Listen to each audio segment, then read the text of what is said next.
So John, again, tell me why you don't like the movie Black Panther. It's literally a reversal of what was just happening. Oh, you said you don't. So sorry, so I'm an. I said I didn't like Thor 1 and Thor 2. Oh yeah, you don't like. You know what you Why said? do you hate Shakespearean actors who are classically trained? You're absolutely right. So that's what happened. Is they also didn't seem to like Thor 1 or Thor 2. They like Thor 3 starts with like, so she dumped you, right? Like, oh, Natalie Portman is horrible, just lifeless. She wasn't great. She's lifeless. People who can't do it. So here are the secretly terrible, and I'm doing that for be polemic, but like the secretly not as good as you want them to be actors in the Marvel franchise. Number 1, oh God, Natalie Portman.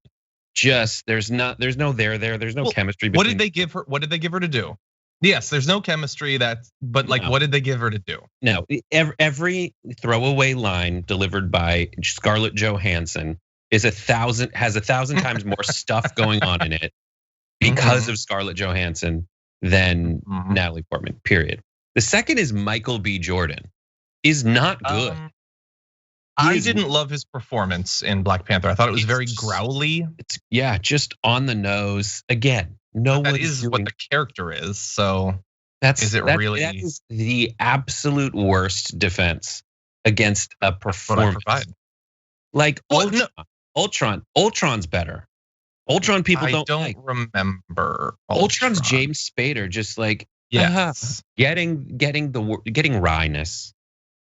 You just need that's he's so wry. That is one of the main things that makes the shows work. Do you know who directed like a lot of the like Captain America, like Civil War, and a bunch of those? The Russos.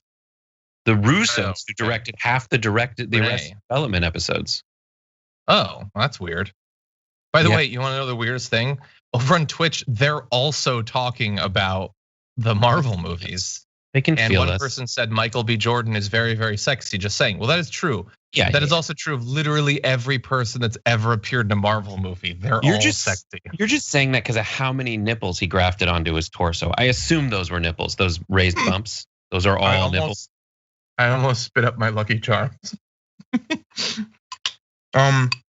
So the reason we're talking about this is that you have watched all of the Marvel movies in what feels like 20 minutes. 1 week. Yeah, it's like a week and a half. That's not okay. Maybe more. It's probably 2.5 weeks. But yeah, I got Disney Plus. No, I guess after I got Disney Plus, I watched all the Star Wars Skywalker saga movies in the machete order. So I skipped the first. Oh, you watched 9. I watched 8 because the machete order means just don't watch episode 1.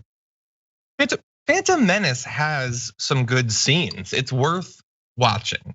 It's fine to, yes, that is how movies work. They have good scenes, that's enough. That's what YouTube's for, John. That's what movie clips is for.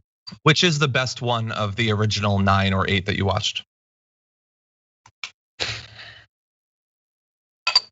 This is a great question. The best one's probably Empire. The one that was really, really good is episode 1 minute. 8. Wait, you like 8? Yeah. Oh my God, I want to join a group with everyone who likes 8 because everyone else hates us. When you watch them all together, traitors. When you watch the movies all together, you can like 8. Because it's not like I just showed up and suddenly here I am at like Benicio del Toro's pleasure den, like it's just a small portion of everything is the weird racing Monaco scene. Yeah, I didn't hate as much as most people, but yeah, it was a little bit weird. But I liked his character. Yeah, he's fine. It was not. I really like that movie. That movie might be my favorite one. I didn't like that movie with by the same director, Looper. I didn't like Looper, but I liked this. I haven't seen Looper yet. That's with Joseph Gordon-Levitt, right? Yeah, here's the show you're doing.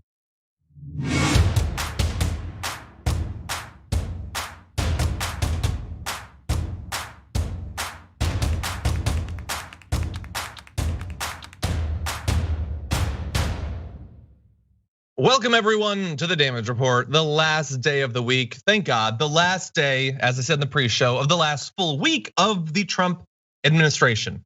We have just days left to go. We'll see if they're good or if they're bad. He can still, like any one of these days, you know what? I was gonna say any day, but really it's Fridays. Fridays, they tend to dump big things thinking that people will forget about it. So, Brett Erlich is here. Hey, Brett Erlich, host of the Happy Half Hour. Are you too worried that this might be the day of the pardons? Nice attempt to save it, John. What am I, chopped liver? You're supposed to say, welcome, can I get you a drink? No, can I get you a coffee? Can I get you some Lucky Charms? Can I get you anything? John, how many feet off camera is a giant bowl of Lucky Charms? Show us. It's not a foot. It's not a foot. It's close to a foot. This desk is getting more and more full of stuff. I've added a second monitor again since I've given up on being able to see a co-host. I've got Trashy up here. I've got Lucky Charms. I cannot move for all the things on this desk. But anyway, I'm a little bit worried about that. We're gonna see if there's breaking news during the show. But first of all, give us a preview, Brett. What's going on the TYT network after this show? After this show, I don't know what's happening right after your show. Usually there's some kind of Twitch phenomenon named Jordan Ewell, but you might have to wait until, excuse you, people drag racing down my street. Jesus. You will have to wait an entire few more hours to see Jordan Ewell. It'll be John Iadarola, Jordan Ewell, and Kenjamin Klippenstein. I've decided it's Kenjamin Klippenstein. I forgot that's who we had today. It is the most online power panel perhaps ever. Yeah. I'm the least online of a whole panel. That's weird. I genuinely don't know what to expect out of it.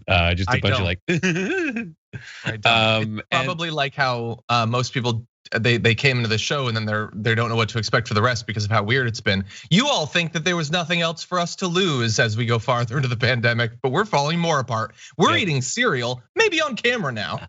We'll see.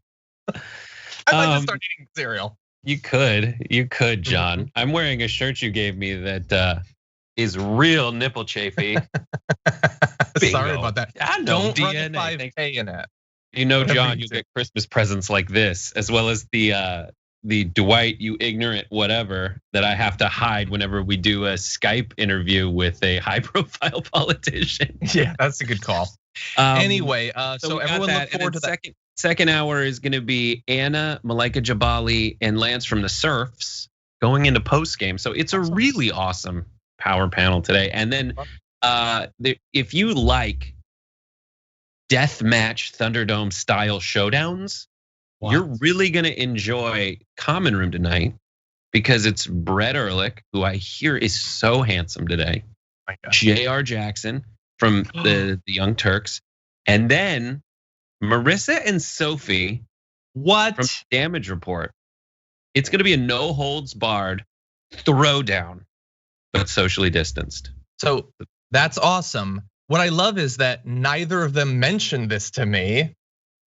Yeah, I made two left and right hand women are gonna be on the show, and they were just so coy about it, so casual, whatever, like whatever. You know, we try to one up Brett and JR all the time. Anyway, definitely look forward to that. And you'll get to see two of the amazing women that help make this show what it is every single day. So that should be awesome. And you know what else is gonna be awesome, but less awesome? This show, which we're now about to launch into. We got a ton of news, updates on people being arrested for the Capitol violence. We got Biden's rescue package. So we're gonna talk about that. We've got massive dumps. That should be fun. Biden's about to be impeached. And what is gonna be left of the White House by the time Biden gets in there? We'll have a little debate about that. But that said, thank you to everybody who's already here. Please hit the like button and share the stream if you haven't already so that people know we're live. And as we go through these stories, you can send us messages, tweets, super chats, and things like that, and we will respond as we go. Oh, heads up to our tier 3 YouTube members. If you didn't get the live notification for the first monthly Q&A, it is now up on the channel. You can go view it. And if you have additional questions, you can post them in the comments and I will answer those. I know that not everybody can be there for the live thing, but I hope that you enjoy that first Q&A for our level 3 members. In any event, Brett, you ready to do this thing? You want to jump into some news? Yeah, and thanks Sparkle Dragon for the biddies. That's very nice, Sparkle Dragon, thank you. Okay, with that, let's talk about this. Sparkle. The last of the most high profile on camera attackers at the Capitol are slowly being found and being charged. And we've got one of the big ones, Peter Stager, has been arrested at his home in Conway after reportedly beating a police officer with an American flag during the Capitol riot on January 6th. So if you don't remember this is one of the particular cases that we've talked about a good bit. Here's a bit of video showing you what actually happened. Sir, death is the only remedy for what's in that building. Including Peter Stager, charged with civil disorder for beating a Capitol police officer with a flagpole as he was dragged down the Capitol steps. Okay, so just to be clear as we go forward, for all the people, including Fox hosts that make $30 million a year, the idea that this wasn't an insurrection, that it just got out of hand a little bit, it wasn't a big deal. Nobody needs to be scared. That guy who tried to beat a cop to death with the American flag, he was saying beforehand, death is the only answer for what's in there. So we're gonna see some of these people still denying that this was everything that we saw that it was. But he has now been arrested. In his defense, he says that he didn't know the man he was hitting was a cop. He thought the person he was striking was Antifa, because you're allowed to murder Antifa. Also, it was a cop. And I wanna show you just a little bit more video where the actual officer who was being hit describes what actually happened. It makes it pretty hard to maintain a belief that this guy didn't know he was beating a cop. Pulling my badge off my chest. They ripped my radio off my vest. Started pulling like ammunition magazines from their holder on my belt. And then some guys started getting a hold of my gun, and they were screaming out, kill him with his own gun. At that point, it was just like self-preservation. How do I survive this situation? And I thought about, using deadly force. I thought about shooting people. And then I just came to the conclusion that, if I was to do that, I might get a few, but I'm not going to take everybody, and they'll probably take my gun away from me. And that would definitely give them the justification that they were looking for to kill me. Okay, so that's terrifying. And again, that's the sort of cop's direct account that you are not going to see, I'm assuming, on Tucker Carlson. Makes it a little bit harder for him to pretend that it was just Antifa or they were just getting a little bit rowdy. Boys will be boys, whatever. Also, I love the cops, totally. Now I'm gonna forget about that cop that the people that I broadcast to were trying to murder after stripping him of all of his cop stuff. And then they pretend that they didn't know he was a cop. Anyway, we got more on this, Brett, but what do you think so far? It's just a question of priorities, and so many people's priorities are as far from achieving justice in America as they can conceivably be. All of them are, I hate to be cynical, but all personally motivated are arguments of convenience to keep people exactly where they are and how they are. So as you said, Tucker Carlson and people on anyone but that Fox interview really, and even or that CNN interview, are essentially just maintaining this fantasy that everyone on the right is good and everyone on the left is bad, rather than going through the arguments of the people protesting. Like at a very fundamental level, everyone out there outside the Capitol building is absolutely bonkers and detached from reality. They are all pretending that they won an election that they lost by 7 million. And then I tweeted that, someone's like, well, that's like saying you got the most passes in a football game. The Electoral College is like the points in the football game. Fine. Mm-hmm. The margin of victory in the Electoral College is the same landslide margin to the number that Trump said he won in a landslide by in 2016. Yep. Everyone out there is crazy. Now, if you look at Black Lives Matter protesters, and the reason I say this is because Fox News is always like, obviously there's a lot of tape of Fox News saying that all these Black Lives Matter protesters are godless communist murderers. At least the heart, even if I also agree that violence is bad in any protest, right? But at the heart of their argument is something that's provably true, that police kill black people in higher numbers, that and we have video of that. And we have no video, we have no evidence. And in a court of law, there's no evidence. In the venue where they're supposed to present the evidence, they still haven't for the steal of the election. So all of their fantasies are just that, fantasies. And they continue to crumble minute by minute as proven there. Their fantasy that this group of protesters is on the right is just against corruption. No, they're trying to, and that they support the police. No, they tried to beat the police to death. And even that police officer at the end was asked, of that very interview we just saw, was asked, what are your messages for the people that essentially stepped in to protect you from the folks in the crowd that were beating you? He said, thank you. But in all honesty, what the F were you doing there? 100%. Yeah, that's exactly what I was thinking. What are you doing there? You're there. And I talked to a friend of mine, her husband's a police officer, and they're passing that video around. And they're like, these folks are crazy. They hate the protesters. But that is just the good cops. Because as we discover, there are bad cops in there. And there's a great story right now going around from, I think, Mother Jones or BuzzFeed News, maybe they're citing each other, but pointing out that there's black cops that are saying, no, we knew that this was happening. Obviously we knew, and everyone ignored it. That folks in the on the right, these folks in the white supremacists in the police department have just been allowed to do whatever they want to do. And even in the people that I talk to, like, they still say, I'm more scared of the left-wing protesters. The good cops that's the thing. So if you want more information about the BuzzFeed article we were talking about, we have a video out from yesterday on it. But yeah, and that was going to be my follow-up question to you, because you know more cops than me. How many of these sorts of attacks do you have to have before they get that, like, the right is the ones who end up killing cops? Like, and I'm talking about like sovereign citizen ambushes and the people who are Boogaloo boys, like, they want to kill cops. That's what they want to do. You know the answer to all that. The answer is it's because they kill cops. That's part of the two parts of that answer are, one, just this inherent white supremacist thing that we talk about nonstop on this network, rightly, this inherent, well, yeah, but like, I patrol these neighborhoods and it's all black people committing crimes. It's like, because you could patrol black neighborhoods, you patrol white neighborhoods, it's all white people committing crime. But they have that default where that guy looks like me, he's less likely to do something. But then also, like that police officer said, he's surrounded by a bunch of people with guns. The thing I'm terrified of is that the lesson we already learned about white supremacy, we know. But the specific lesson that these are armed people. And there's video, oh my God, we just saw armed people in the US Capitol. We saw armed people in in Lansing. We saw them in is that the Capitol? Is it Detroit?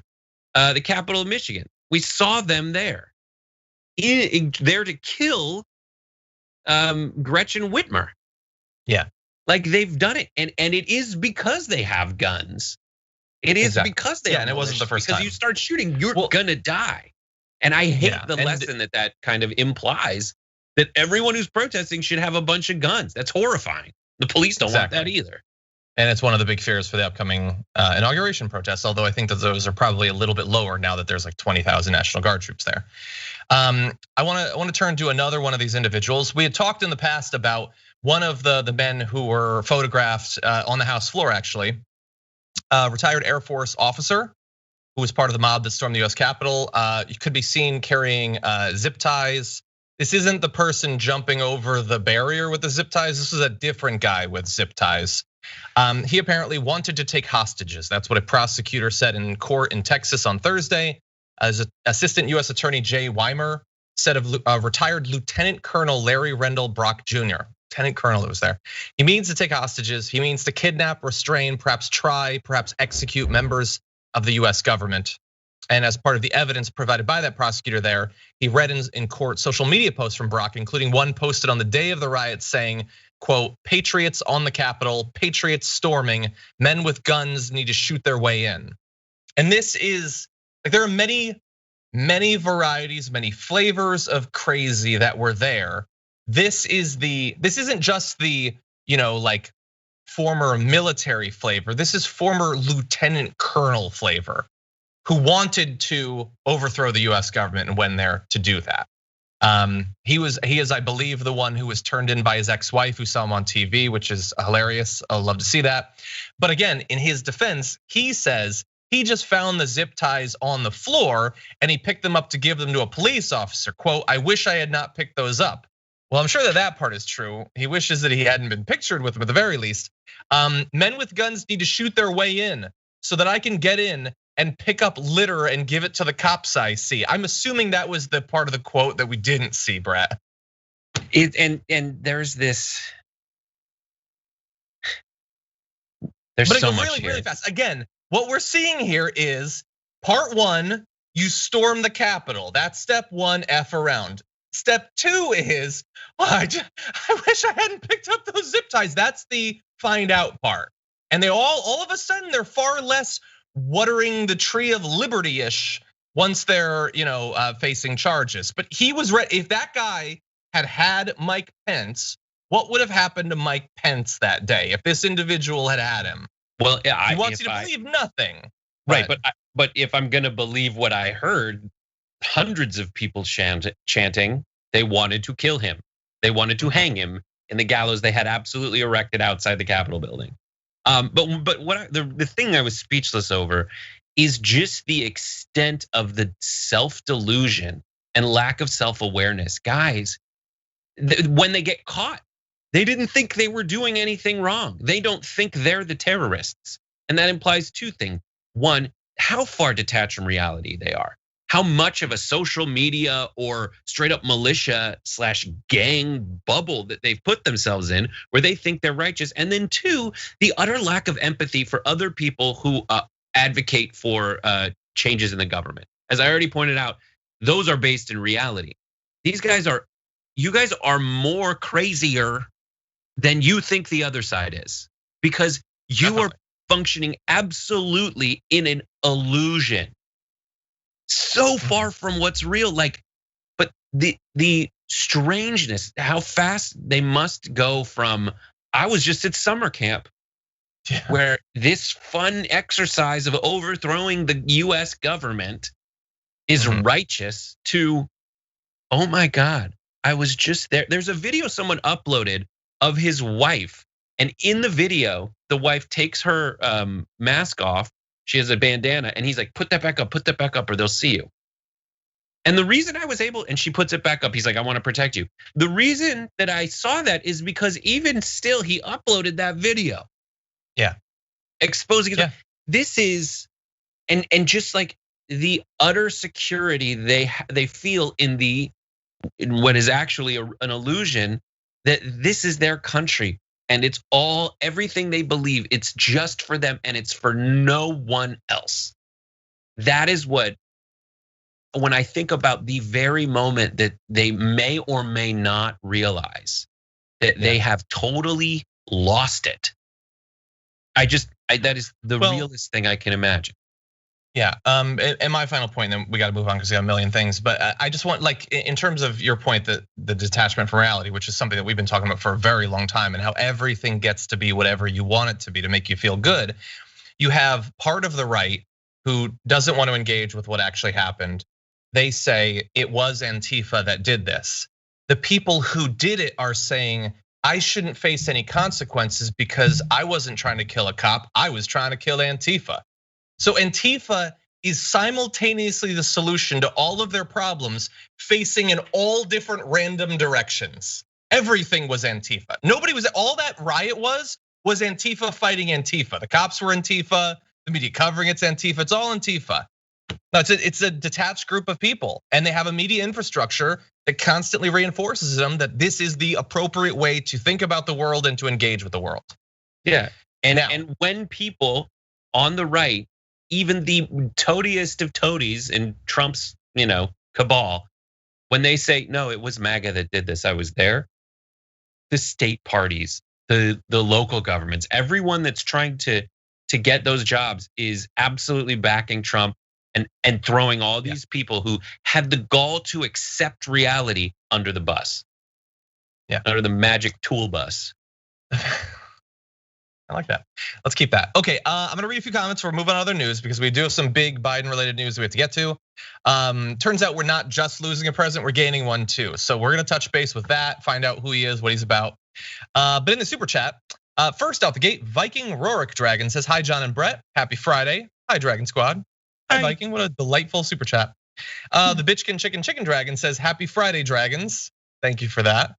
Oh, really fast. Thank you to the individual. I think your name was John. I'm gonna have to look at the letter again. But an individual sent me what looks like an old vintage beer stein.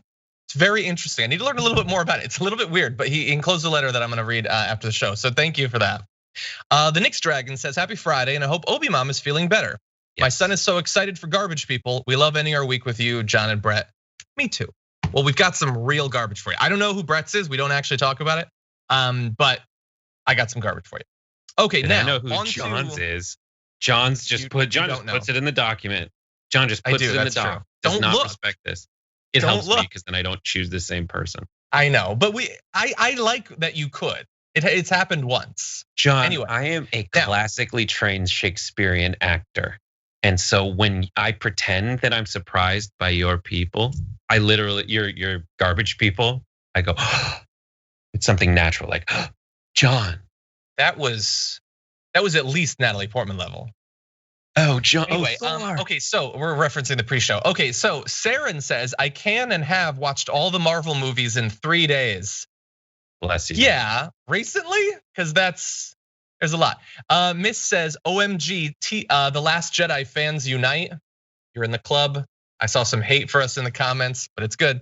Luck Dragon says, it took you more than a week to watch all the Marvel movies? Weak sauce. I can binge all the Star Trek movies in a week. Well, I think there's less of those, but. Brother Mucker, I know that that's an Othello reference, so there you go. Yeah, there you go. I hate doing cardio at the gym. So what I would do was I had my iPad. I was a cool kid. I had my iPad and I was watching the Marvel movies from the very beginning, and I could only watch them while I was doing cardio. I think I made it to like Civil War, but it took months. Brett, I can't believe how fast you've gone through that. Anyway, Tina says, 20 years on the Hill. I never thought I would see the Capitol inside and out look like Helm's Deep meets the Night's Watch. Yeah. Carson Rodkey says, let's set the record straight. The Last Jedi is the best Disney Star Wars. Agreed. Phantom Menace is a really good film. And Thor Ragnarok sucks. No, you suck, Carson Rodkey. What are you talking about? It sucks. It's funny. I like that one. It's got a big dog and everything.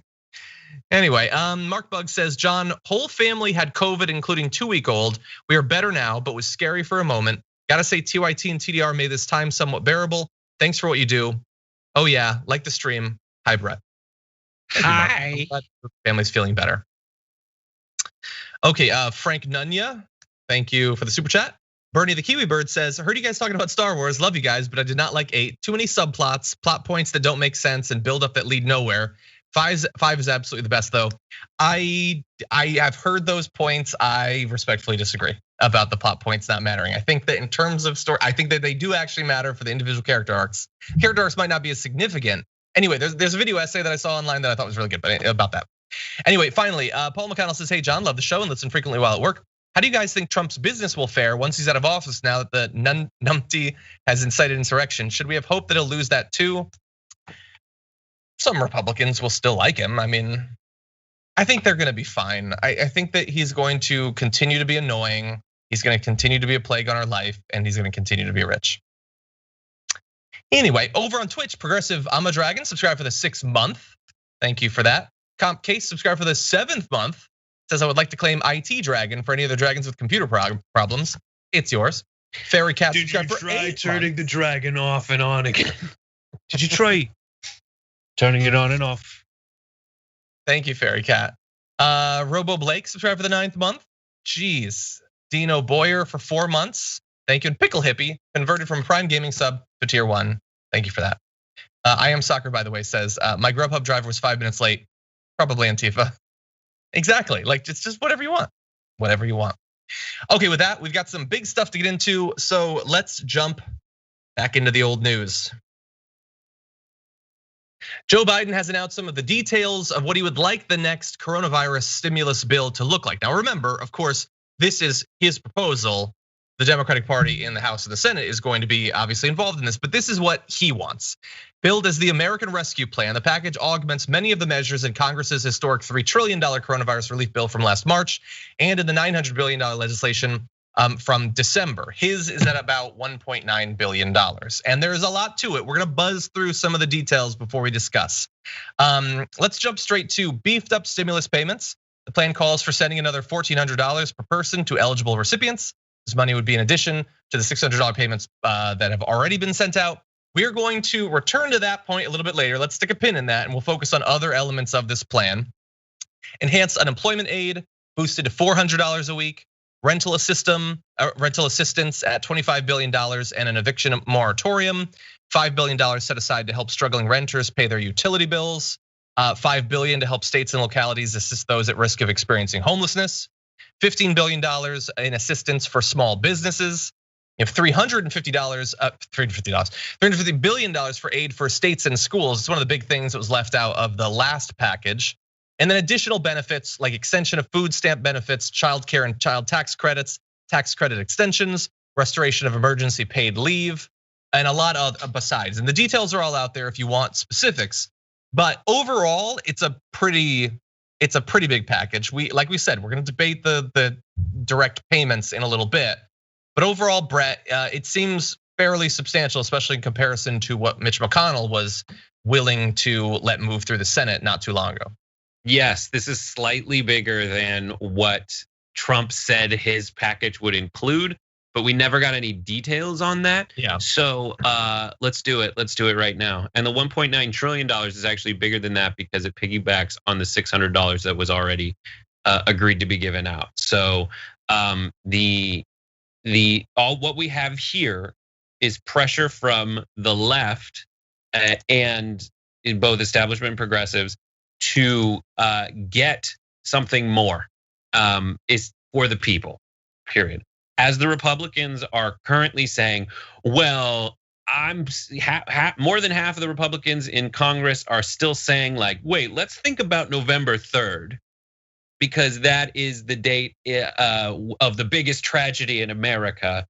You have people to the left, on the left, saying, well, let's think of from the entire time since we passed the CARES Act to make people whole. And yes, this doesn't make them absolutely whole. This, by some studies that I saw, they say that this kind of gives 83% of lost wages back, which is more than you would get from disability, essentially, by most disability or workers' comp kind of time off. So I like this bill, and I think they should do it. And I think they should do it tomorrow, the 20th. Yeah, it's probably gonna take till later tomorrow, but yeah, it's got a lot in it. But let me just say really quick, more stuff like this, and you don't need to unify with all the psychos. More stuff like this, and that same group, so half of the Republicans are voting for Trump insanity, and the other half are like, no, we're gonna certify the election, right? If you get everybody voting with the same, the at least non-completely detached and insane half of the Republican Party, and the Democrats who are pushing to make people whole with a like saying, no, we promised this, we are delivering, here you go. If the more we can do that, the more we don't need to unite with the psychos who are rallying right-wing militias to go overthrow the Capitol.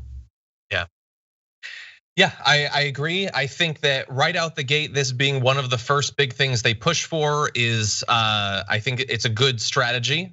Can't be the only thing, but showing people that there is a direct one-to-one connection between replacing the outgoing government that didn't give a damn what happened to you last year with one that theoretically does is a good call. I would definitely push for that. One thing that I find a little bit frustrating is the plan does call for investing $20 billion in a national vaccination program and the hiring of 100,000 public health workers for community health, places where people get that. My fear is that they are still, like, we've had a complete breakdown of the vaccination program. I don't know if you've been following it, Brett, but a lot of the states are now discarding the pre-guidelines. The federal government has discarded their own federal guidelines and come out with new ones because it was such a debacle. I think it was New York said that they're about to run out of vaccines. Like the states were sent a big amount, and then it was supposed to continually come out from there. They're about to run out. And then you have areas where they are sitting on stockpiles because they haven't figured out a way to actually give them out yet. I feel like this needs to be the national priority. And I feel like saying that should sound stupidly obvious, but doesn't. Like the fact that the Defense Production Act hasn't been invoked yet for vaccine production when states are literally running out of vaccine seems crazy to me. And so I'm glad that there is money that's going into it. And I know that this isn't the only thing he's going to be doing when it comes to COVID, but this is the COVID focused rescue package. I feel like if you were gonna go big on that, this would be a great place to put it. I'm just concerned that there is not, like Biden is obviously going to care more and prioritize vaccination more than Donald Trump does. Donald Trump doesn't give a damn what's happening right now. But I feel like they don't get that we are literally losing between 4,000 and 5,000 people every single day now. And it's just considered the most normal thing in the world. Like it's barely even making the news anymore. I mean, yes, there's a lot of like linguistically fascinating things, and it's the most normal thing. That's how norms happen. It's sad. Mm-hmm. And that's something that I think we really need to wrap our mind around. Like right now, we are living through all that stuff that you learned about in history books about like significant historical events. This is one of them. And what's weird about significant historical events is as much as like the movies are made afterwards about how harrowing it was every second of the day, like it just becomes normal. It just becomes normal because that's what a norm is. It's stuff that's just been happening for a while. This has been happening for a while, so you just grow to accept it. Like we, like T-Rexes, as human beings in Jurassic Park, our visual acuity is based on movement. So the more things stay the same, the less we like see it. And that's, we're just like, it's not getting that much worse, so we don't really completely accept it as being terrible. But wait, how much worse would it have to get? How much worse would it have to get? That sounds like a meh comment to Brett. That's not what I mean. Let's actually gauge for like 30 seconds. How would it have to be 10,000 before people get freaked out? Because I don't know about you, but people, at least in the area I live in, I know that that's not a way to form a worldview, don't seem freaked out. LA in particular, like I saw an article that estimates 1 out of 3 people in LA County have already been infected at some point with coronavirus. And obviously a lot are literally right now. And like people are 1/3 as visibly scared as they were when it was less than 1/3 as bad as it is now.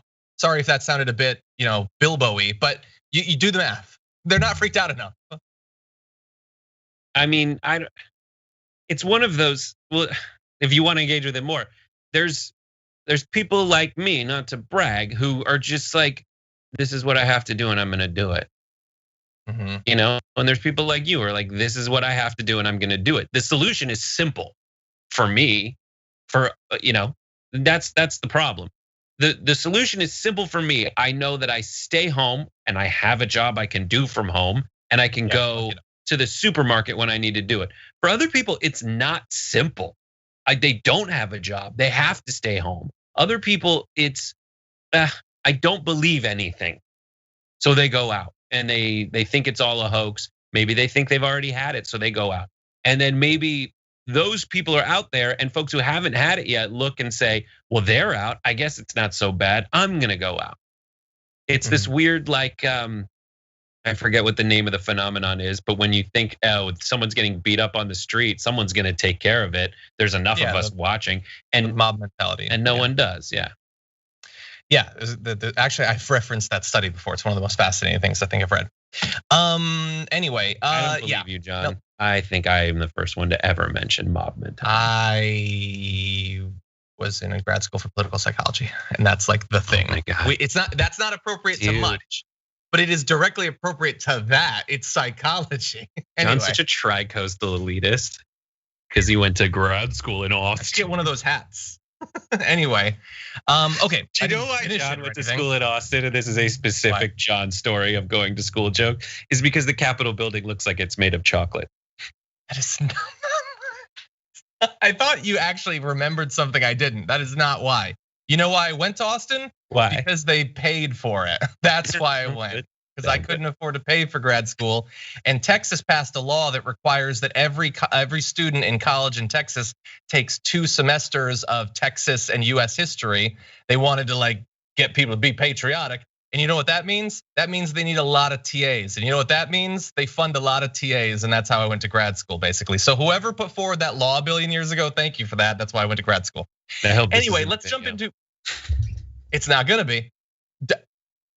Cassie, Alex, I don't know which one of you it is, but no.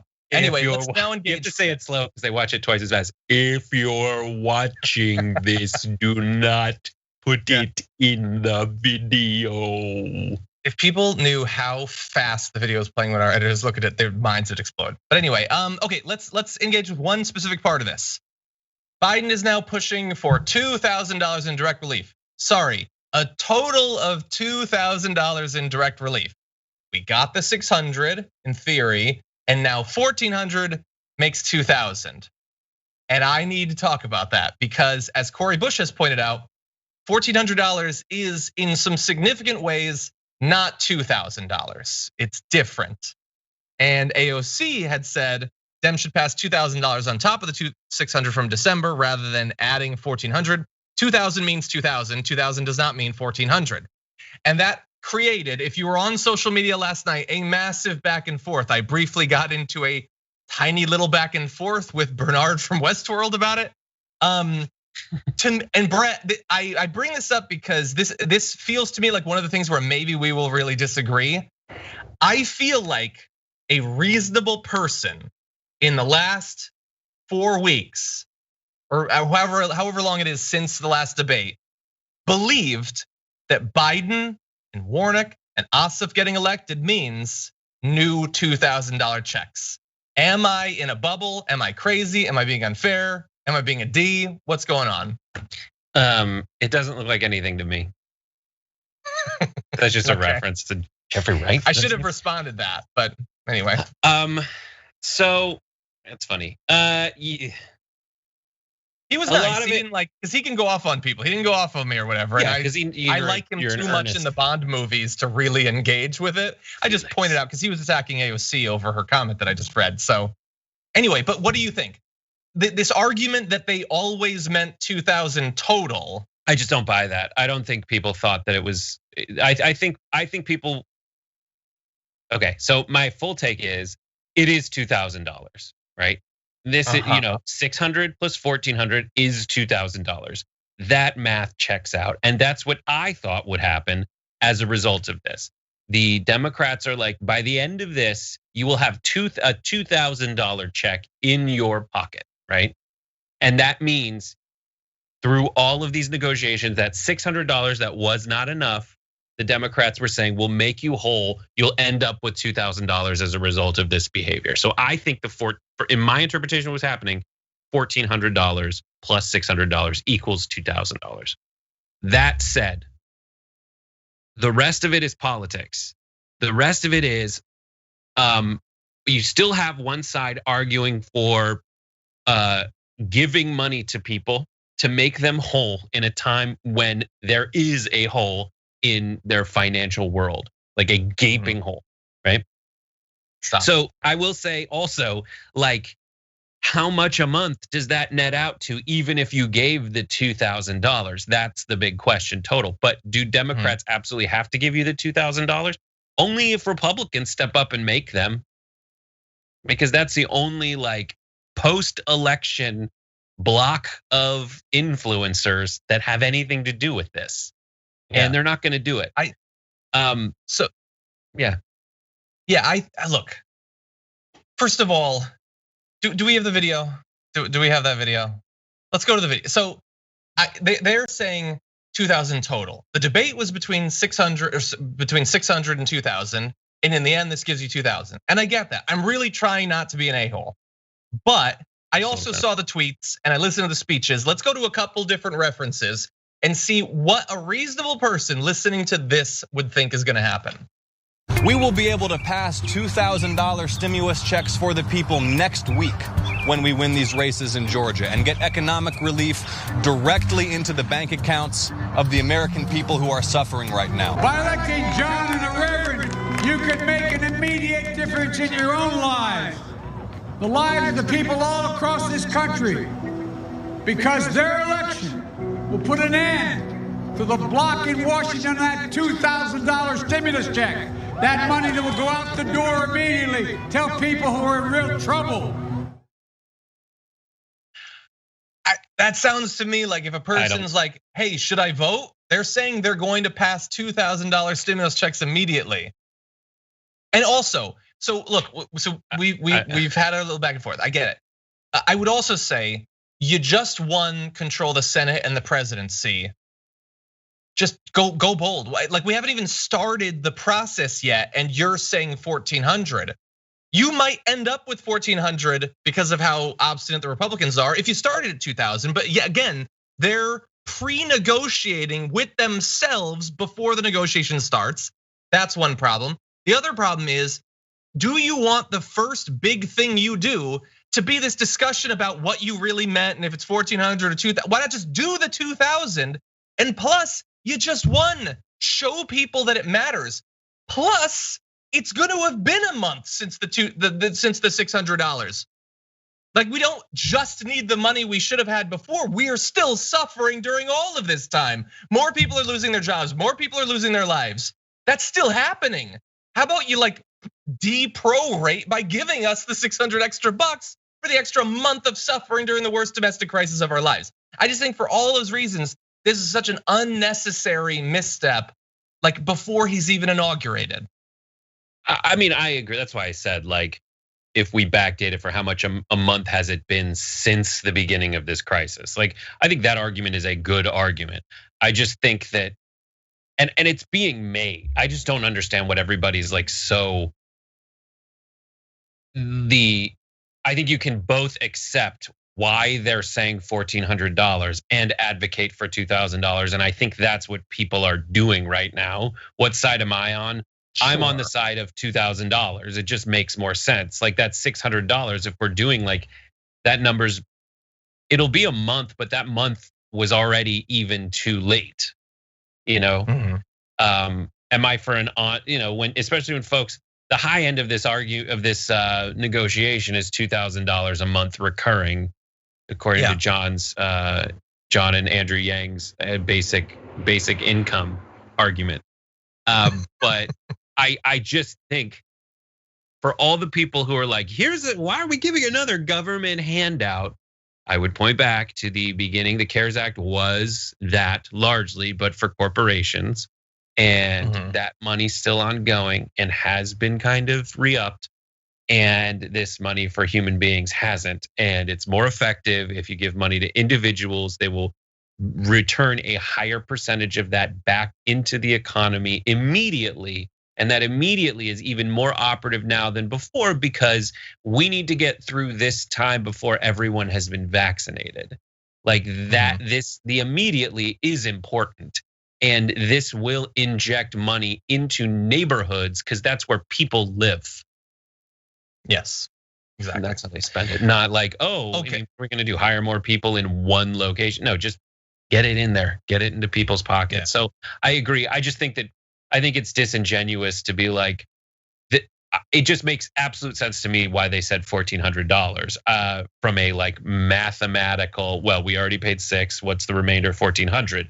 From a political standpoint, it still makes sense to do $1,400. But why not say we're gonna give you $200? We're gonna give you $200 because 2,000 minus the 600 minus the 1,200 you got a year ago. Like you could keep doing that. Like they're not they were saying they were saying 2,000 after the 600 was passed. It wasn't just in the run up to the 600. They were still saying it after the 600 was out the door. That's just anyway, I don't want to. We got to move on. We got a million other things to talk about. We disagree. You're wrong. Okay. Anyway, I miss you, Brett. We need to hang out. It's been so long. Anyway, okay. Here's what's going to happen. This story is in the rundown because I thought it would delight Brett, but we have a billion things we have to get to. So we're gonna talk about this for a maximum of 4 minutes. So I'm gonna read the details and then I'm gonna make so have fun visible so I can see that when the 4 minutes are up. Get to have fun. Anyway, let's talk about this really fast because we got a few things that are just too good. We got another really fun story that we might have to cut, but it's too fun. So you're literally wasting time right now. Wasting the time? Yeah, I am. Okay, let's move on then. You want to know how petty members of the Trump family is? This is how petty they are. Since September 2017, the federal government has been spending $3,000 a month, more than $100,000 in total, to rent a basement studio with a bathroom from a neighbor of the Kushner family. Now, why would they spend all that money for this basement studio? Well, 2 law enforcement officials said the bathrooms inside the Trump and Kushner home were declared off limits to the people protecting them from the beginning. So Secret Service couldn't use their bathrooms. One official did not know the reason for this restriction, although I could come up with 1 or 2 that I think might be in their minds. While the other said it was instigated by the couple, because of course it was. Both spoke of the condition of anonymity because, Trump's. Instructed not to use any of the half dozen bathrooms inside the couple's house. The Secret Service detail assigned to Ivanka Trump and Jared Kushner spent months searching for another one. They had a porta potty for a while, as well as literally using the bathrooms at the former home of Barack Obama and Mike Pence, which weren't even close by. One law enforcement official said, it's the first time I ever heard of a Secret Service detail having to go to these extremes to find a bathroom. So, we don't know exactly why they couldn't use it, except Brett. I feel like we know exactly why Ivanka Trump and Jared Kushner didn't want to give up one of their 6 bathrooms temporarily to the people who are literally trained to take a bullet for them. They wouldn't let them take a number 2. They were gonna take a bullet for them. There it is. I just want to point out that the SS in the lower third is Secret Service because Ivanka will allow the SS from Nazi Germany whenever, just come on in. I didn't see that before. I know they're Jewish. I don't think that's absolutely true. So Ryan, wow. That's how friendly I am with John. I call him by my brother's name. So John, I worked with a guy. We'll talk about that at some point. Whenever he would get mad at me, he'd go, Craig, and that's his brother's name. And I'm like, oh, Mark, oh, you really hate me right now. Oh God. Can I needlessly, for the people who click on this video to learn about politics, can I needlessly own myself? At some point in elementary school, I was taking a test and we're all focusing really hard and I had to ask a question. So I raised my hand and said, hey mom. Yep, that happened. It's the worst. Oh anyways, man, okay, and so I've never forgotten it. Anyway, John, yeah. I remember, talk about this later. So John, why do you think it is the reason that Ivanka won't let them use the toy? There is only one explanation, and it's they don't want the peasants pooping near them. Oh, no, that's not it. There's 2 reasons. There's another? Ivanka and Jared each have a very real reason that I don't think enough people are acknowledging. The reason that they won't let the Secret Service take a duty in the toilets is because Ivanka's poops are so atomic that there's always a smell from her atomic poops. So this happened. This is from the very beginning because they tried cleaning the toilets with air freshener. They got the poopery, they got the plug-ins, and still, John, her poops are so world-ending. It's like a mushroom cloud of mushroom and pepperoni, you can hear it from right by the vice president's house. That's why they send them away. So that's Ivanka's reason. It's because she makes it smell so bad. Jared's reason is different. Jared has this very rare condition psychologically where each time he poops, he needs to put a little in each toilet. So he'll squeeze out.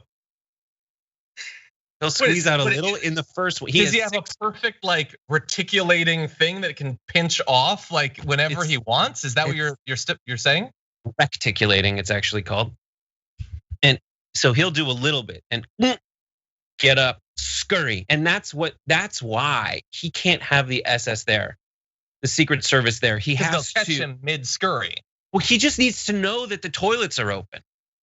He needs to know that they're open, because what's he gonna do? Poop in one toilet each time he goes to the bathroom?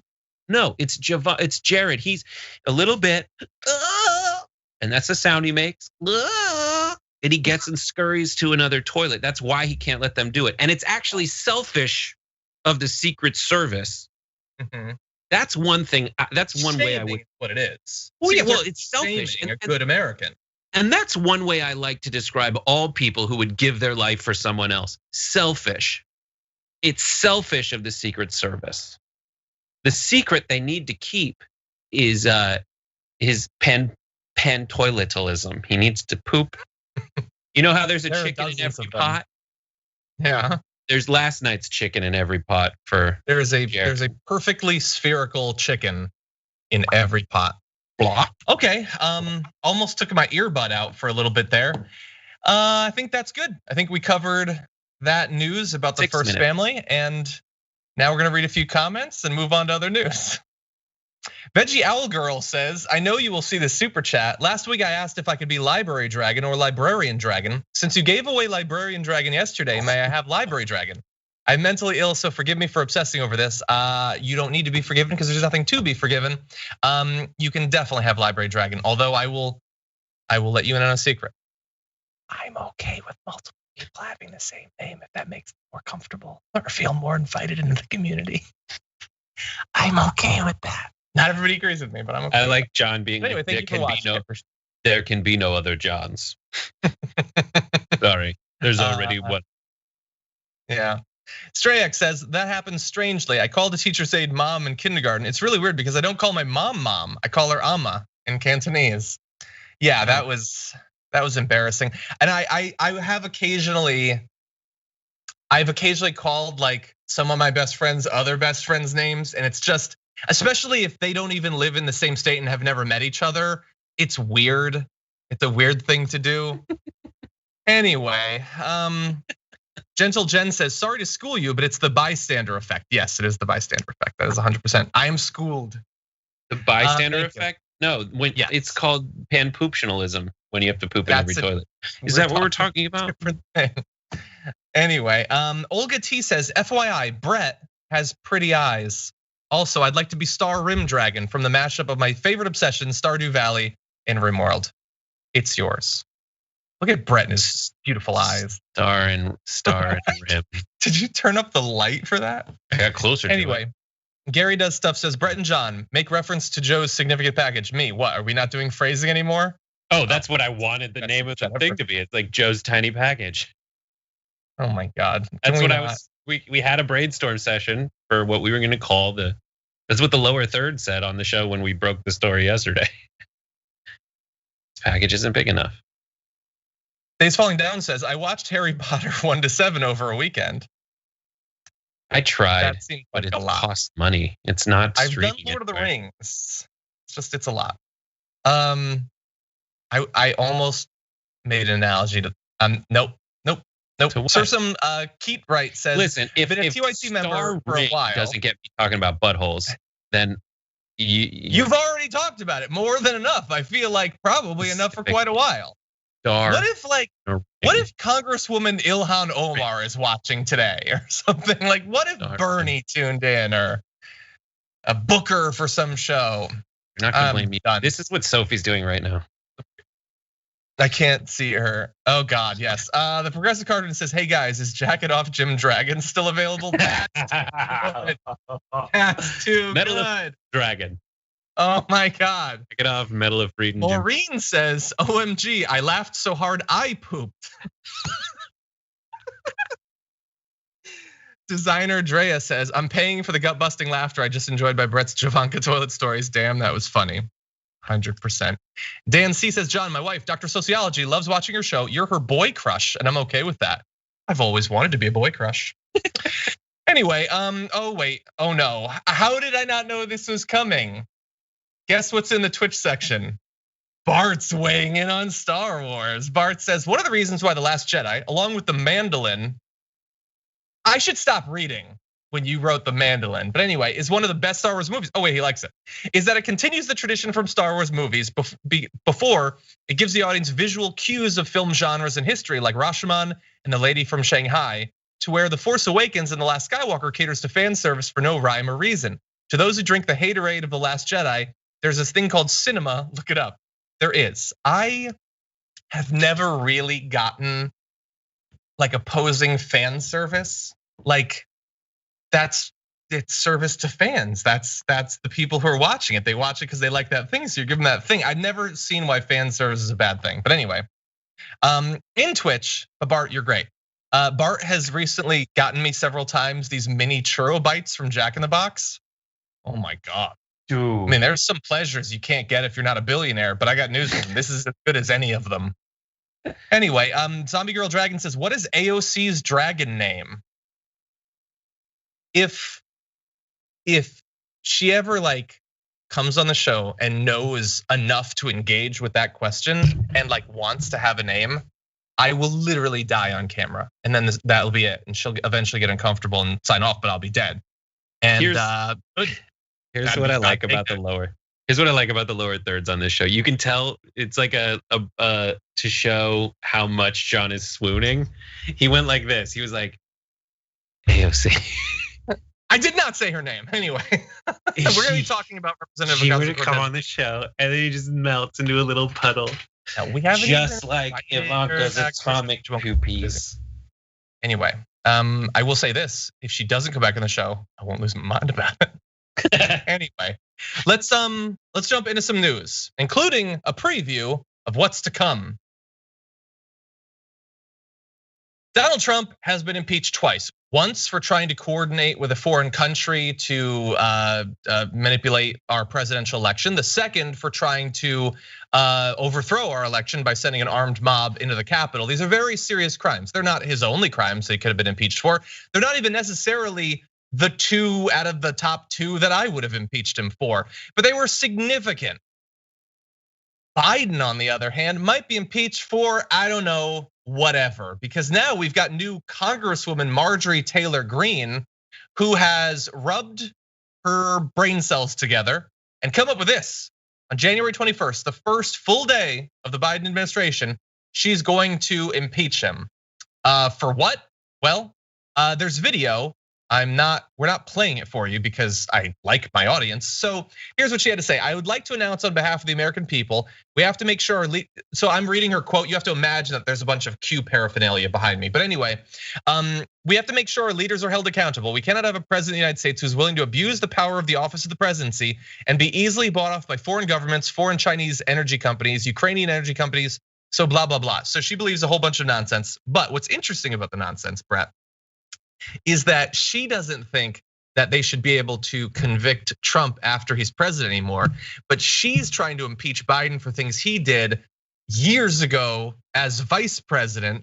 So she's slightly undercutting that argument there. But anyway, Marjorie Taylor Greene, we're trying to immediately impeach him for whatever. What do you think? He's inaugurated on the 20th. Why wait? He's on the 20th. You're wasting taxpayer time and money by waiting a whole 12 hours. He's inaugurated at noon. Snap. Get to it. Noon on the 20th. Do it right now. You left out like a lot of the bonkers stuff that she said. Her argument for this after her nonsense goesies backsies but no goesies forwardsies argument is she touched blue, make it true. Like that is how she's arguing. And constitutionally, that's her argument. But her argument is, she goes on to say something like, "It is insane to it. I shudder to think that there are people who are so disillusioned with our country that they would be so afraid of a Biden presidency that they would storm the Capitol and commit violence." Mm-hmm. That's her argument. Is that not? These people are unhinged because I am currently fanning flames of a BS, jeopardized election security argument that's already been disproven in all 50 states and by the Congress. It's nothing about that. It's all about they're nervous about Biden because of something with a laptop in Burisma. Yeah. And then even that argument itself is like, well, Donald, if you're talking about nepotism, selling people out, like Ivanka, you're doing business. She secured a bunch of patents in China. You've got Jared going around negotiating all your Middle East stuff. Like, it's all in the family there. What's your argument? Yeah, and look, I know that some people were saying in advance of Trump being impeached for a second time, well, this is gonna set a precedent where they're just gonna impeach for everything. I don't know why impeaching for inspiring a violent insurrection now opens up the gates for everything. But I want to reassure you, if you actually believe that, they were going to do this no matter what. Like, she believes that satanic pedophiles eat children and drink their blood so that they can absorb their life force. She's not bound by reason. It wasn't like, well, if they were more polite to Trump, I would have engaged in a good faith effort to legislate with President Biden. No, they are bringing conspiracy theorists directly into government. It's no longer like the Republicans in government have to go on Fox News and like reassure everyone that they believe the conspiracy theories. They're choosing in primaries based on how crazy these people are. They're going to try to impeach Biden every day for whatever. It doesn't matter. Nothing Biden does or doesn't do is going to affect that. So like, we unfortunately have to deal with her because she's a congresswoman right now, but don't allow your evaluations of the utility of providing legal or political consequences for anti-democratic behavior to be affected by what might or might not be done by people who are literally amongst the craziest individuals in our goddamn country. And yeah, like you said, if Q is the prophet, then this is a self-fulfilling prophecy. All the stuff that Q was saying is BS about like global cabals of pedophile demon people. But all that stuff he's saying about there being people in the government who will take arms against it and take down everyone. Well, Marjorie Taylor Greene and Lauren Boebert, those folks ended up in the government to, quote, take down a cabal of pedophiles. It doesn't matter, the pedophiles don't exist. But you have people in there now. That's the most scary thing. And for their BS arguments, Andy Biggs, who's the head of the whatever caucus, he said this rhetoric, he talked about Don Lemon saying that Trump voters are on the side of the Klansmen. He's tweeting, this rhetoric will not bring more unity and healing to the nation, only division and discord. Dude, you planned the riot. He's one of the three in the Congress who essentially planned this rally, which it had the intent of going to the Capitol building. Yeah. You did that. And talk about unity, you're not allowing the president of the United States to be elected democratically. You're looking for an autocrat. None of your arguments hold, none of them whatsoever. And they don't need to, yeah, they just wanna feel good, they wanna feel right, and they wanna have power. And it's nuts. Because it used to be you just had like the Ted Cruzes who were grifting and like, oh, that's what they're saying. I want to be the head of that. Josh Hawley, oh, that's what they're saying. I want to be their person in Congress who says they're advocating for it, but still never does anything for them, but just maintains power. But now you have actual crazies like Marjorie Taylor Greene and Lauren Boebert in freaking Congress advocating for themselves. Yeah, it's horrifying. Yeah, and who are definitely true believers. Hawley and Cruz, they'll say they believe whatever you want them to say they believe. But Marjorie Taylor Greene is just as crazy and just as dumb as she presents herself. She's got at least half of that in common with Louis Gohmert. Okay, very briefly, let's jump into this just because I am curious about your thoughts.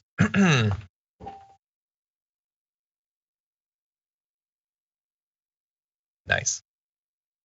In the closing days of the Trump presidency, I know a lot of people have concerns about what the state of the White House might be afterward. There are reports going around of Joe Biden spending tens of thousands of dollars to clean it out and all of that, considering that every single person who served in the White House had COVID at one point or another. But what about the actual furnishings and everything? There's some disturbing video going around. Take a look at this during the beginning of moving days.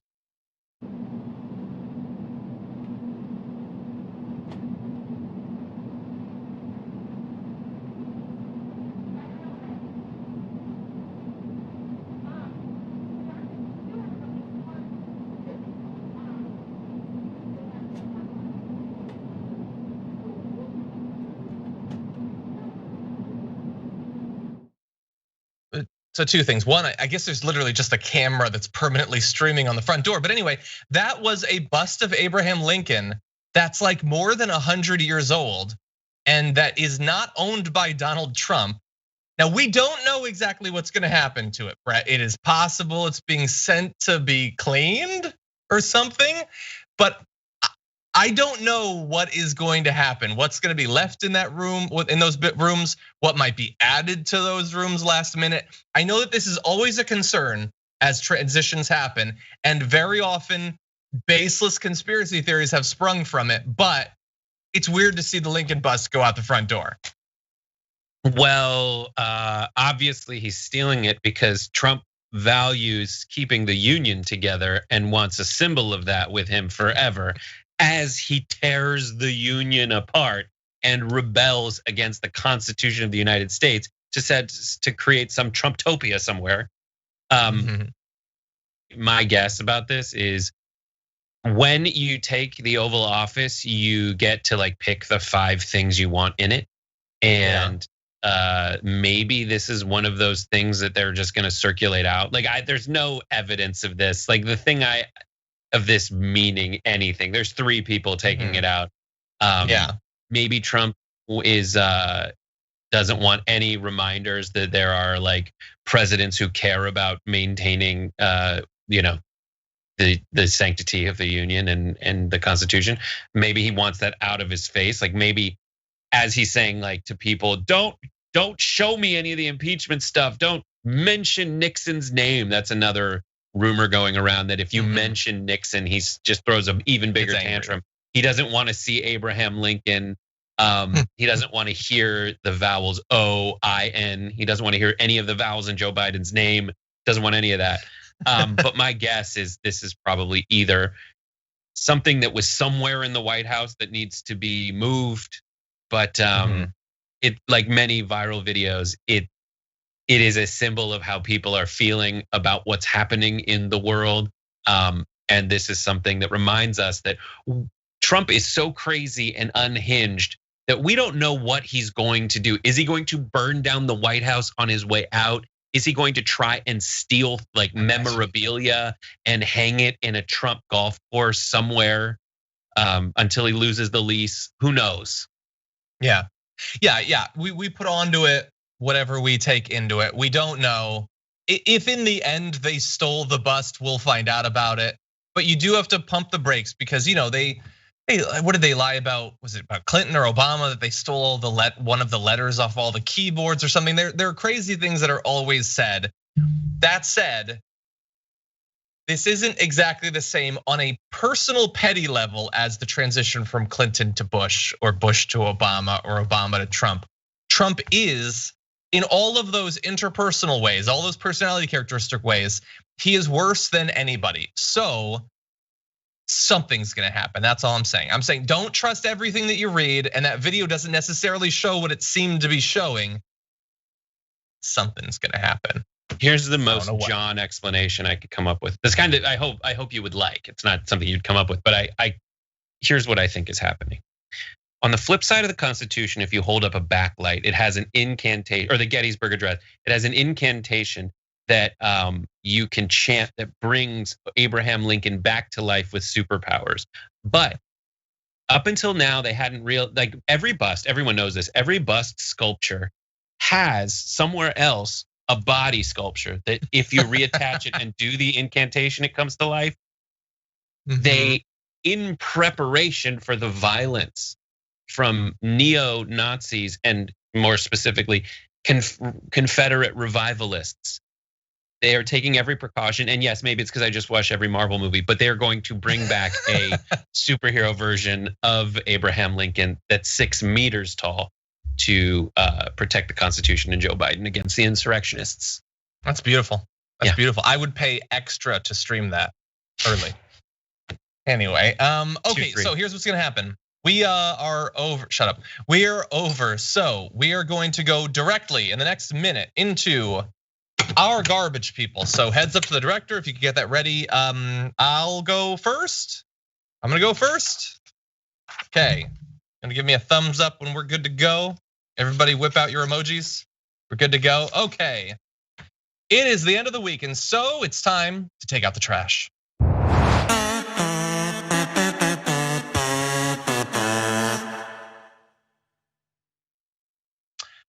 I've got some garbage for you. My garbage person of the week is someone who my gut says, we don't have numbers on this, my gut says might be the person I've most often put in the trash.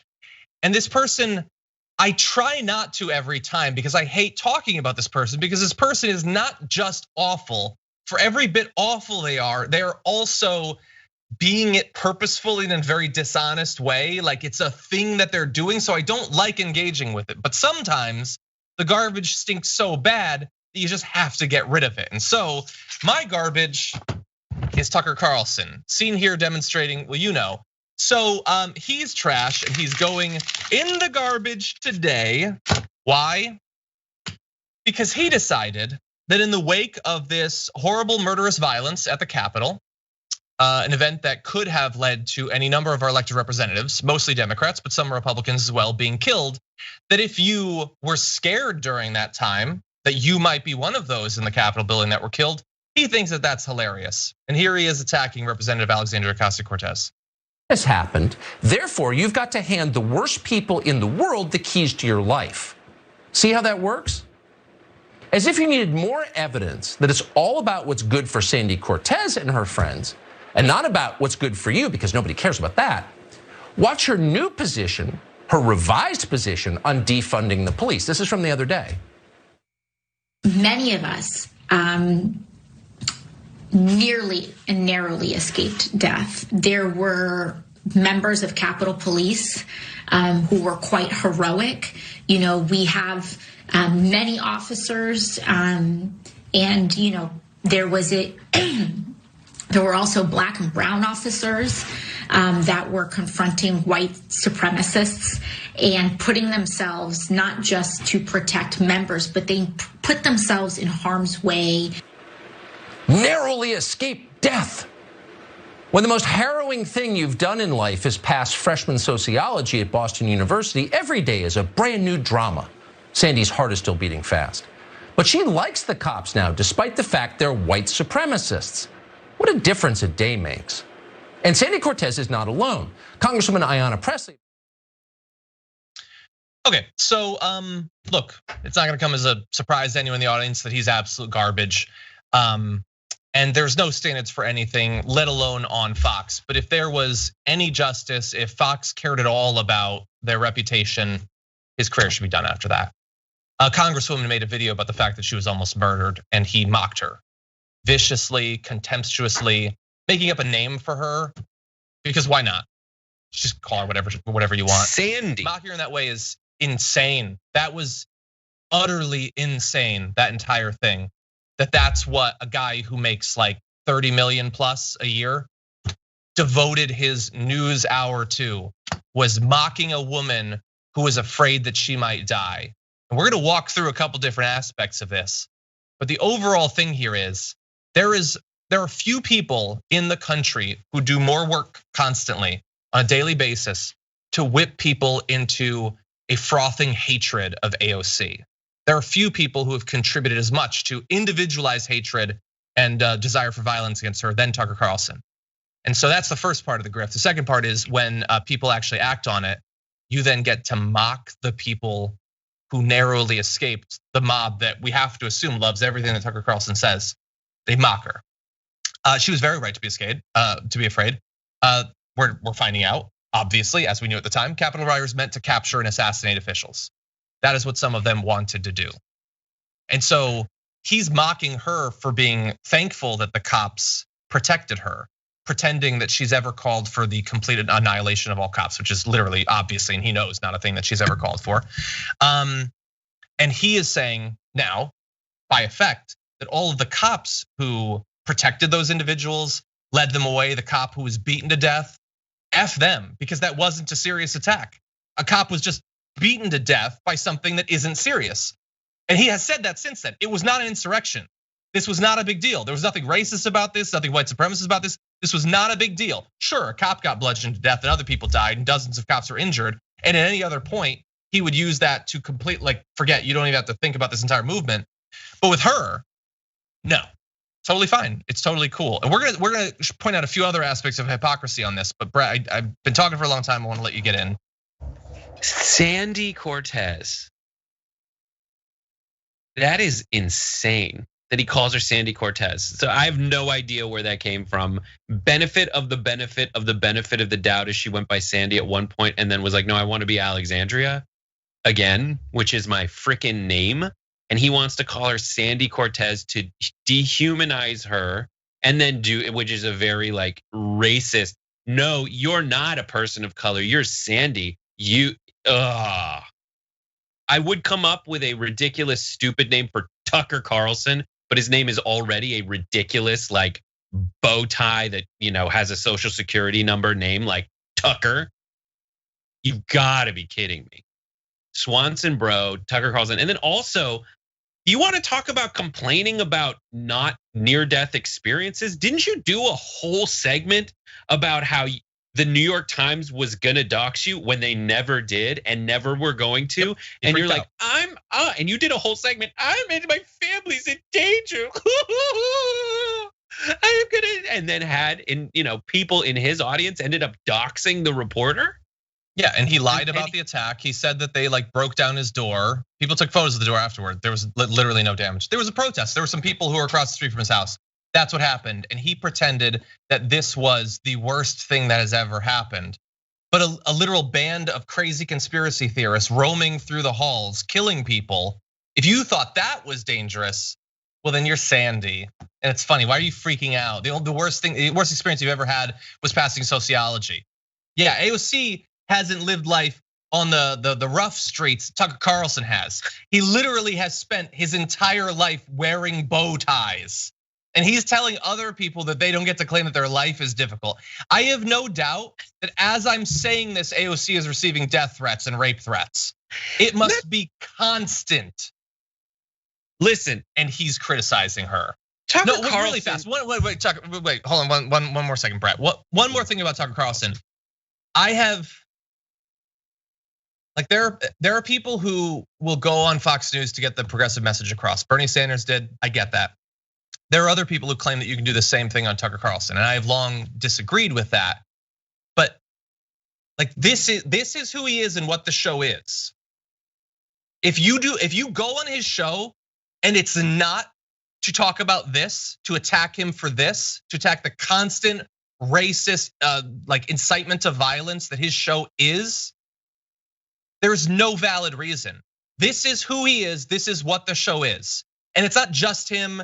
And it's not just the writer that he had to jettison after we found out that he had spent literally years writing racist comments online. This is what his audience wants the show to be about.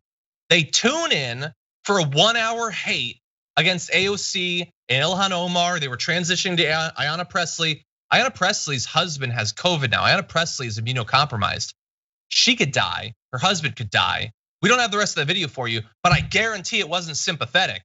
He is there to give old white people license to hate black and brown people. That's all the show is.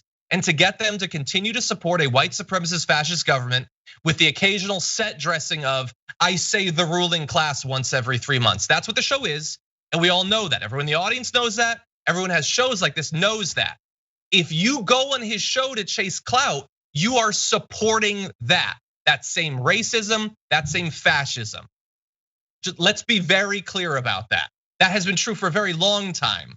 But with every passing show that is this vile racist garbage, it becomes more and more undeniable. Sorry, Brett. No, I'm with you. Just the idea that he says like she has never had anything more harrowing than passing a sociology test. She just was in a building that was invaded by terrorists who said they wanted to kill her. And she's always gotten those. But like for Tucker Carlson, I watched him make a joke about Antifa, and in his attempt to call everyone else elitist, he made like a Sag Harbor joke, which I didn't even get. I don't know what it is, but he made like an elitist joke about it. I don't know what that was. He's talking about like, he's also, it's just so frustrating because even before she was in Congress, he's made fun of her for being a bartender, for having like a blue collar job. He's so against blue collars that there was like an entire situation in the 90s where he wore those like blue shirts with the white collar in it. Like that's Tucker Carlson. He's that guy. She was he He's a Swanson heir.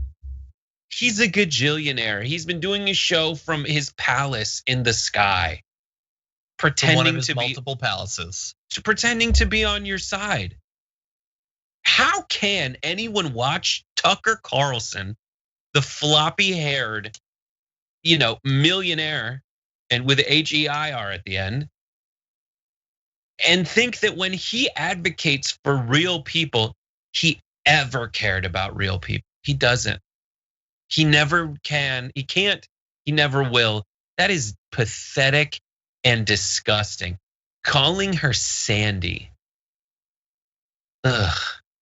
Are we past? When can I stop saying? If she, really fast, if she had died, he would have done some other mocking thing. Like, oh, you're freaking out because one person died. Yeah, well, other people died some other time. I know that even some people probably agree with me generally, probably think that I'm going too far. There is no line, there's literal no line. If members of Congress had been killed there, they would have run defense for the terrorists that night. They did it anyway with the cop that was killed. Like literally, he doesn't care that a cop was beaten to death.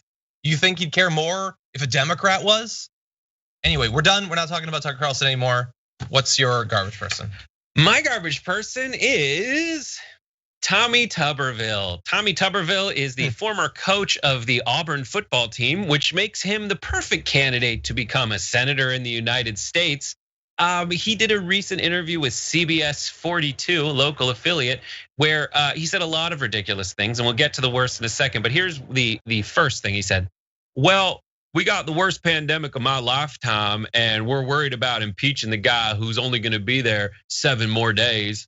Hopefully they wake up and smell the roses. That's not what that saying is. And I've never heard this one, but I'm sure it's real. Wake up and smell the coffee. Smell the roses is when you enjoy things. I don't know why we're running this rabbit down the hole. It's not gonna go anywhere. And it's like, oh, what do you mean? What is your analysis on why this isn't gonna happen? Senator Tuberville. He said this: we probably could have a swearing in and inauguration later after we got this virus behind us a little bit. Again, we're talking about Washington, D.C., so essentially they're not gonna do it. No, we have an inauguration on the 20th because it's in the Constitution of the United States of America, you dumb, flaccid dilder. So we're gonna skip to the next graphic, number 4, that's like, this is from the 20th Amendment, Section 1 of the Constitution. The terms of the president and vice president shall end at noon on the 20th day of January, and the terms of their successors shall begin. That's in the Constitution. Super clear. Couldn't be more clear. That's one of the many things in the US Constitution that he doesn't know and doesn't care about. And this is someone who is like, I'm gonna object to the process of approving these vote counts. He was one of the first ones to step up and say, I'll challenge it, I don't care. I'm gonna go for it on 4th down, hell yeah. Run the rabbit down the hole. That's not the only thing. Yeah, go ahead. Do you remember when Michael tried to appeal to Joe by saying folksy things like she was and he couldn't get it right? How many weird folksy analogies is he gonna stuff into one statement about how he hasn't read the Constitution? That's an office. You could have read it. It was an office. You could have read it in that time rather than saying all of that stuff. But this he's guy never is going to be. It's gonna be a time with this guy and the things he's gonna say because he ain't gonna learn. Nobody ain't learning at this point. There are so many people in these positions of power. Like we've all worked those jobs where you look around and you're like, how are you in charge of anything? You don't know how this job works. You don't know what the functions of it are.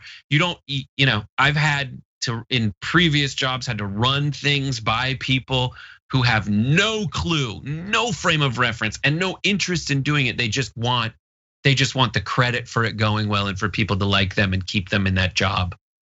That's Tommy Tuberville. Here's the last thing that I want to add that drives home in the same interview. He says, our government wasn't set up for one group to have all 3 branches of government. Wasn't set up that way. The House, the Senate, the executive, those are not the 3 branches of government.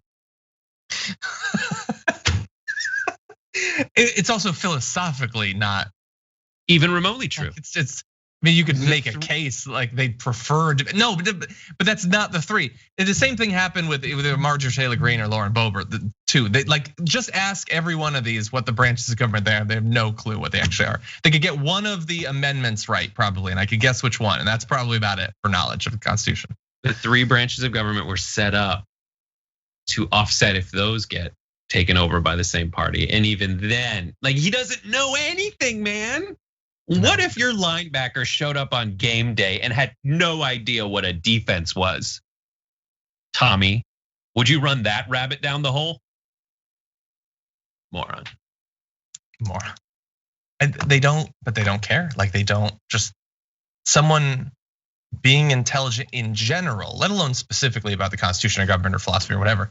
They don't care if the people that they're putting in office are really, really, really, really dumb. And that's not good, I don't think. I think that generally being intelligent can be helpful when it comes to government. Anyway, very good garbage person, Brett. For our community garbage person, 23,000 of you voted on the community tab on the YouTube channel. And this week, we had our bottom three are very close. Our number 5 garbage person for the week at 10% of the vote are the maskless GOP Congress members for infecting their colleagues. That gives you an idea of how bad this is gonna be, that they get number 5. Number 4 and 3 tied, Jim Jordan and Mike Pence. Jim Jordan for continuing to perpetuate Trump's lies, Mike Pence for not invoking the 25th Amendment at 12%. Number 2, whoever wrote Trump on the back of a manatee, I think it was carved into the manatee at 25%. That's not the worst. Well, number 1 is Lauren Boebert at 41% for tweeting Pelosi's location during the siege. That is bad, and she's gonna get worse. If this is where she's starting, can you only imagine what conversations we're gonna be having about her in a year? I don't know, the person who carved Trump into the back of a manatee, that's pretty bad. I feel that deserves to be in there. Florida man versus Florida manatee. Oh, exactly. Yeah. Well, thank you to everybody who voted. Yeah, my manatee jokes are, someone might have confused it for Trump and just put a name tag on it. No, and don't say that. What? And a tattoo artist might have confused it for like someone who just wanted a Trump tattoo, because that's. Oh my god! If you want happiness, I know it's so bad, it's horrible. If you want to have a good day, go look at videos of manatees grazing.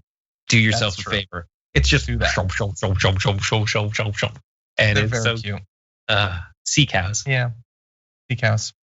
Well, Brett, thank you for all of that, minus a bit of the poop stuff, but thank you for all of that, Brett. Great to have you on as always, and I look forward to talking to you on our production meeting call in like 6 minutes. 3. Bye. Bye. And everybody home, I'm gonna read just a couple quick messages. I do have to start prepping because I'm gonna be leading the first hour of the Young Turks with both Jordan Ewell and Ken Klippenstein on one panel at the same time. They said it couldn't be done. Technically, they said it shouldn't be done, but they implied that it couldn't either. But we're doing it regardless. It's gonna happen. You're definitely gonna want to tune in. Matt Gunnarsson sent in a super chat saying, "I'm getting scared. Please wake me up in a month." Well, it's probably still gonna be scary in a month, but we'll check in. Jessica Span says, "I love Brett Fridays. He's super cool. He's okay. He's okay." Loquacious Laura says again, Congress Republicans, if you're too fearful of Trump's anti-government militia retaliation to convict Trump, and that is your only reason to vote against impeachment, don't vote, just resign. Still agree. Thank you. Stephen Good Trouble says, if there truly is a ring of pedophiles, at what point do these people become complicit for not stopping it? I mean, if they know it is happening, they should have stopped it. Yeah, how many years does Lauren Boebert and Marjorie Taylor Greene get to be in government before they're sort of responsible for the fact that this international ring of centuries-old pedophiles are still happening? Anyway, Birkeneck says, Sandy Cortez comes from the Footloose video she did in college. The credits have her as Sandy. Tucker's using it to refer to as a clueless college brat. He can shove it. AOC's more cultured, eloquent, and intelligent than he will ever be. Birkeneck, thank you for that. I certainly agree. Everybody understands that. That's part of why they hate her. Like they love to pretend that she's stupid. They hate how intelligent she is. They pretend that she can't strategize or she doesn't know what she's doing or she's just being fed lines because they hate what she's accomplishing. That's why they focus so much. Anyway, John Campbell Reese says, you only get to call Congresswoman Ocasio-Cortez Sandy Cortez in public if you were her friend and she says it's okay. I doubt if that ever happened. I'm fairly certain it's never happened, but that's a good point.